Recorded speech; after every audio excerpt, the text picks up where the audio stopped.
Mi nombre es Gonzalo Boye, soy abogado y soy editor de Revista Mongolia. Yo creo en la justicia, lo que no creo es en el sistema judicial tal cual está establecido en estos momentos. Y evidentemente creo que los fallos los estamos viendo día a día.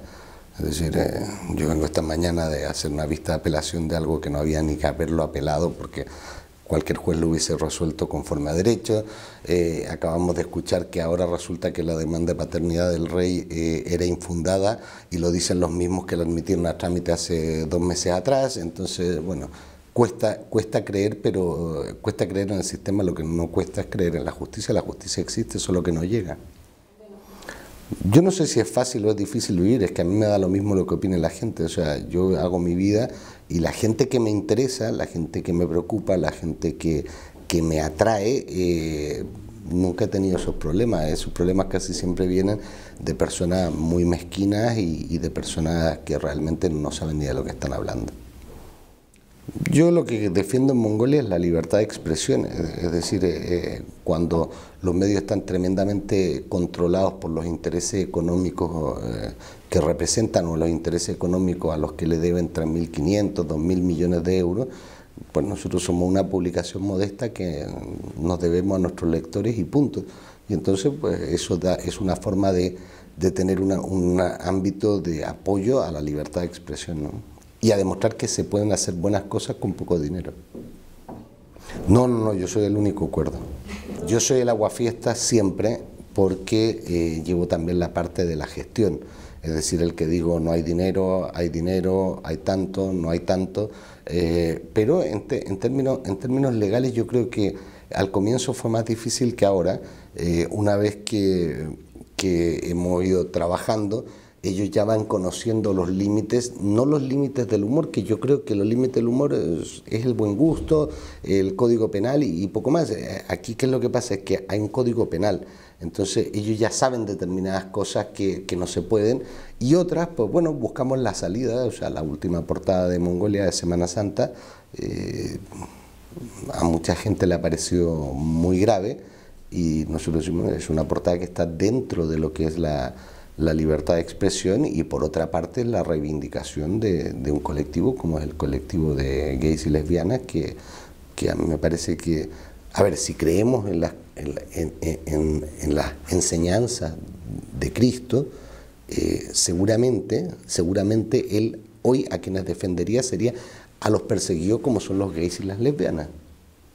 Aquí hay gente muy talentosa y esa gente lo que hace es parir ideas, cada 2-3 minutos están pariendo una nueva idea. Entonces, bueno, después se ve qué idea es cercana a la actualidad o a las fechas en que va a salir publicada, después se ve, bueno, qué podemos, qué no podemos. Es decir, eso es un trabajo entretenido en realidad. Bueno, yo en primer lugar creo que la izquierda lo que no tiene es sentido del humor. Es decir, en general no tiene sentido el humor y la derecha menos. Desde el punto de vista de cuando uno entra en el plano ideológico, yo creo que el humor pierde mucho. Es decir, nosotros lo que hacemos es un humor que afecta a todos. Es decir, en este último número traemos una historieta de Rejón, de Monedero. Bueno, yo todavía no he visto que Monedero se ría, pero tampoco lo he visto que se ría nunca. Es decir, no solo con la historieta, sino que nunca. Yo creo que a veces cuando nos pasamos de revoluciones en el término de seriedad, lo que terminamos siendo graves, más que serios. No, o sea, nosotros creemos que en este país hay revistas de sátira política mucho más consolidadas que nosotros. Basta ver algunas portadas de La Razón o del ABC y bueno, y hoy porque ya han cerrado el Alcázar, pero el Alcázar era una gran revista de humor.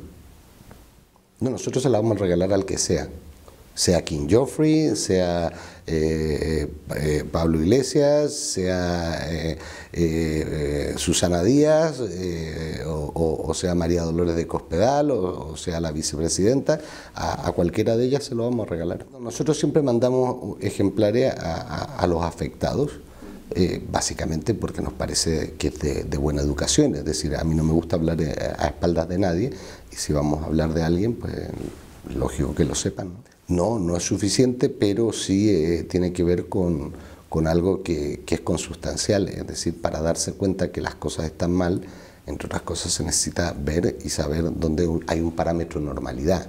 Es decir, vamos a ver, nosotros hicimos una portada que decía Rajoy ha muerto.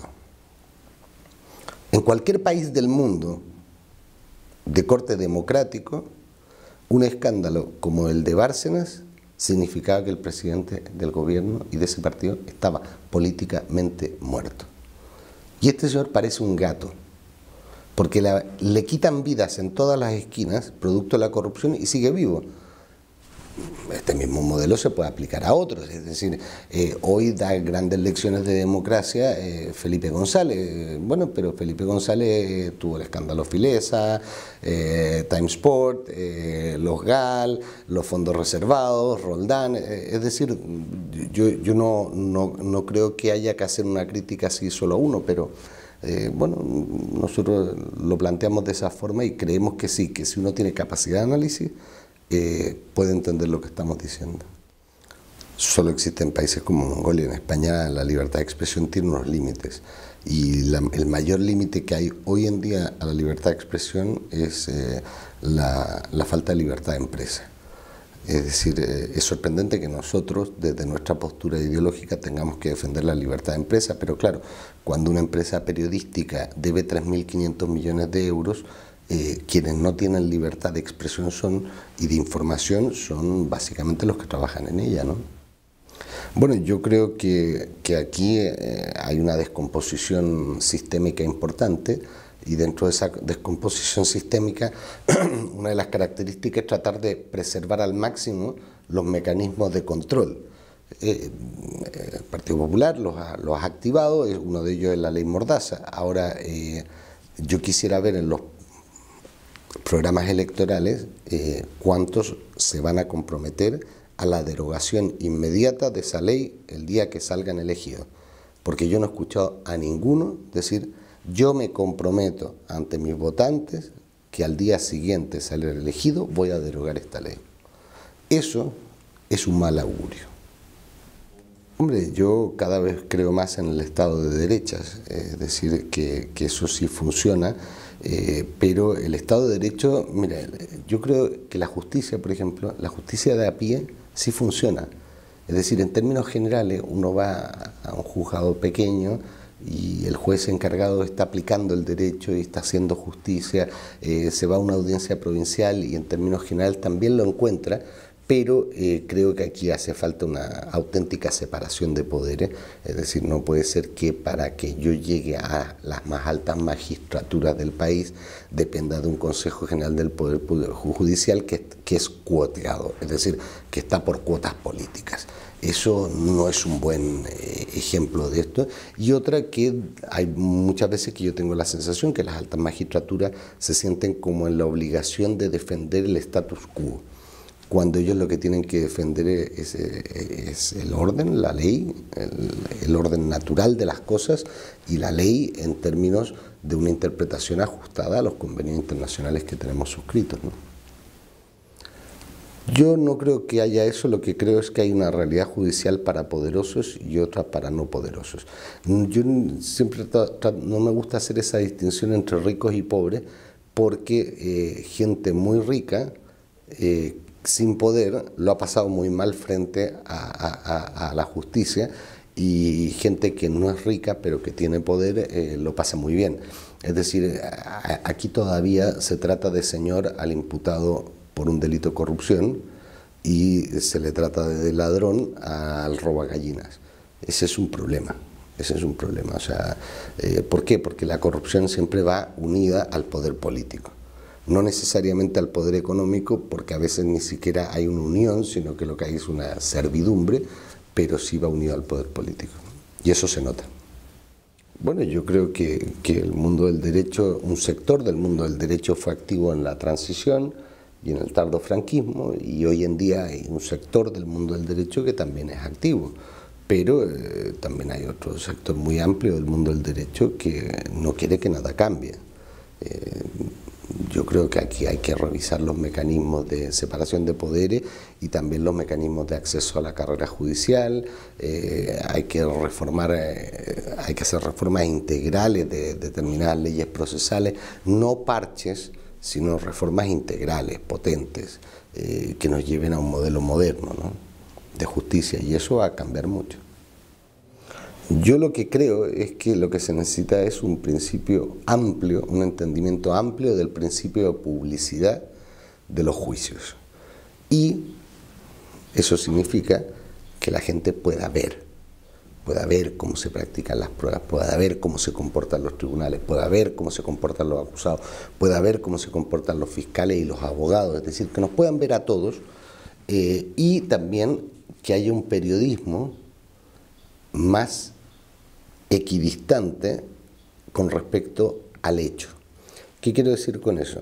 Es muy habitual que lo que se reproduzca sea la versión policial, pero muchas veces hay otra versión que ni siquiera se encargan ni les interesa. ¿Por qué? Porque si dan la otra versión, yo lo entiendo, pierden la fuente policial, pero muchas veces aquí estamos en un conflicto de cómo sucedieron los hechos. Es decir, cuando nosotros hablábamos del 4F y durante el juicio decíamos, estos policías, estos guardias urbanos están mintiendo, se nos acallaba. Se nos callaba por parte de la prensa y se nos callaba por parte del tribunal. Años después, esos mismos dos guardias urbanos terminan condenados por tortura, que era lo que nosotros decíamos que había pasado. Entonces, nosotros pasamos de unos dementes a unos iluminados para después a unos visionarios. Y la verdad que no éramos ni dementes, ni iluminados, ni visionarios, solo estábamos diciendo lo que pasó. Pero la versión institucional triunfa. ¿Por qué? Pues porque la primera vez que la gente tuvo un conocimiento de lo que estaba pasando fue en el juicio, que fue una audiencia que estaba lleno de gente, pero los medios no daban los elementos esenciales. Es decir, ¿cómo me puede decir un juez que la causa de una lesión fue blanco cuando 6 expertos médicos forenses dicen que fue negro? Yo no podría, como abogado. Creo que un juez tampoco, porque cada pastelero a tus pasteles, es decir, cada uno a lo que sabe. Esto era un caso tremendo, pero como ese, hay muchos en los que hay lo que yo llamo la predeterminación del fallo a partir del atestado. Es decir, en el atestado policial se plasman unas verdades, unas supuestas verdades, que se promocionan a nivel de medios de comunicación, que se compran como noticia en los medios de comunicación y que después terminan siendo verdad porque hay una sentencia que lo determina. Y eso es muy triste. Yo creo que la presunción de veracidad es un atentado al artículo 14 de la Constitución. Ante la ley somos todos iguales y la palabra de uno no puede ser más que la de otro. Pero si a la presunción de veracidad le sumamos la libre valoración de la prueba, y después le agregamos el concepto de prueba indiciaria, terminamos con algo monstruoso. Hasta ahora, algunos medios lo que han hecho es poner luces y taquígrafos. Es decir, Snowden vino a ratificar lo que muchos veníamos diciendo de antes. ¿Y por qué digo muchos? Porque era sorprendente en muchos casos que uno dijese, bien, ¿y esto cómo se sabe? ¿De dónde se sabe? ¿Cuál es el origen de esto? Tratábamos de investigarlo pidiendo diligencia y siempre se nos rechazaban. Pero era sorprendente porque decían, Juan y Pedro que estuvieron en tal sitio. Bien, ¿y por qué saben eso? ¿Cómo pueden probar eso? Bueno, ahí venía la presunción de veracidad. Snowden lo que vino fue a explicar cuál era el sistema, cómo funcionaba, cómo participaban los demás países, incluido España, incluido empresas españolas de comunicación y de tecnología, y los medios de comunicación fueron los que valientemente algunos medios y concretamente algunos periodistas como Glenn Greenwald, Laura Poitras, El Guardian, se lanzaron a esto con un entendimiento de lo que es el periodismo, de lo que debería ser el periodismo muy adecuado, ¿no? Bueno, un una sociedad sin abogados sería interesante, lo que pasa es que necesitaría que también pasasen otras cosas previas. Es decir, nosotros somos un mal necesario en una sociedad que tiene una serie de perversiones estructurales, ¿no?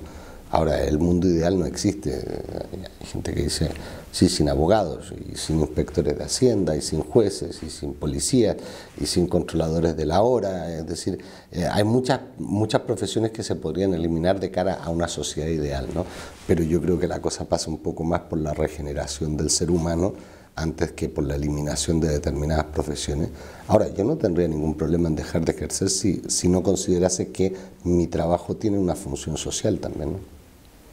Tengo otras muchas cosas más interesantes que hacer en la vida que ir a pelearme a salas de juicio, ¿no?